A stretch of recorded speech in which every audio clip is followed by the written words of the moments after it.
Thank you for the honor of being part of this conference. My name is Anastasia Gorbulina, and today I'm going to tell about features of the formation of municipal solid waste landfill in Leachate.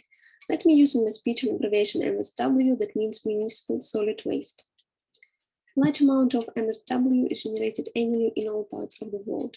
On the slide, we can see the growth of volumes of waste formation in Russian cities in the period from 2010 to 2019.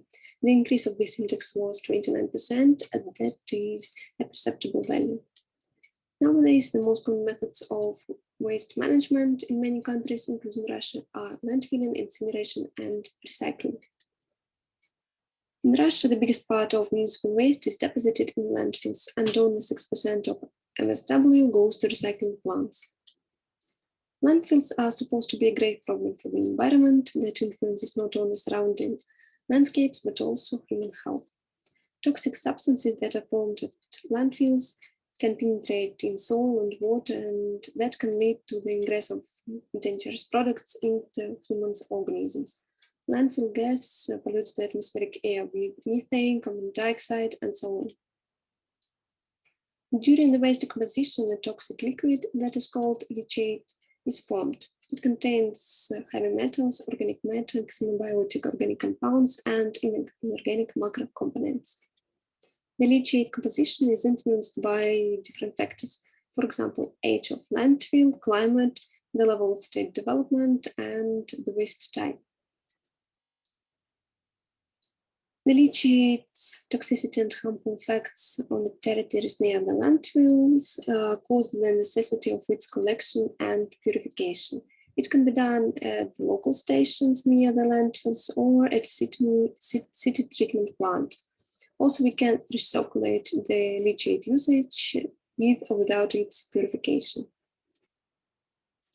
Choosing a suitable method of leachate neutralization, it's important to take into account the composition of the leachate and the economic expediency of using a particular method.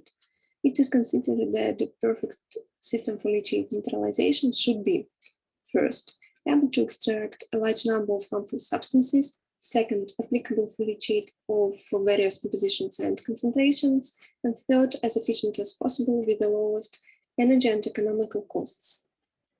Methods of leachate utilization are divided into three large categories: mechanical, physical, chemical, and biological. Each of them is aimed at removing certain types of pollutants, but however, a high degree of purification can be achieved only by a combination of all these methods.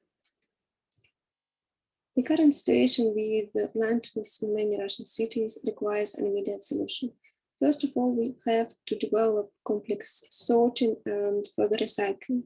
Also, it's important to close all landfills and start their reclamation. Also, it's important to detect numerous illegal landfills and remove them. Nevertheless, only a combination of all these actions can help us to change the current situation in Russia.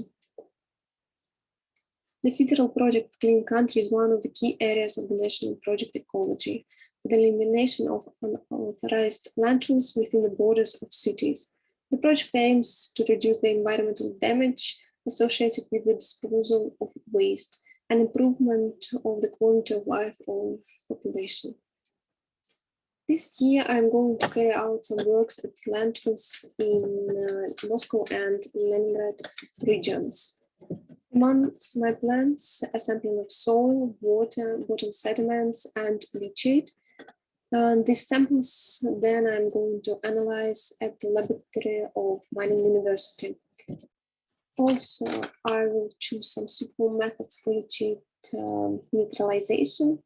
And tomorrow I will select biochemical barriers for the prevention of the pollutants spreading into the natural water bodies. That's all for now. Thank you for your attention. I hope after my speech you will separate waste at home, especially dangerous waste like batteries.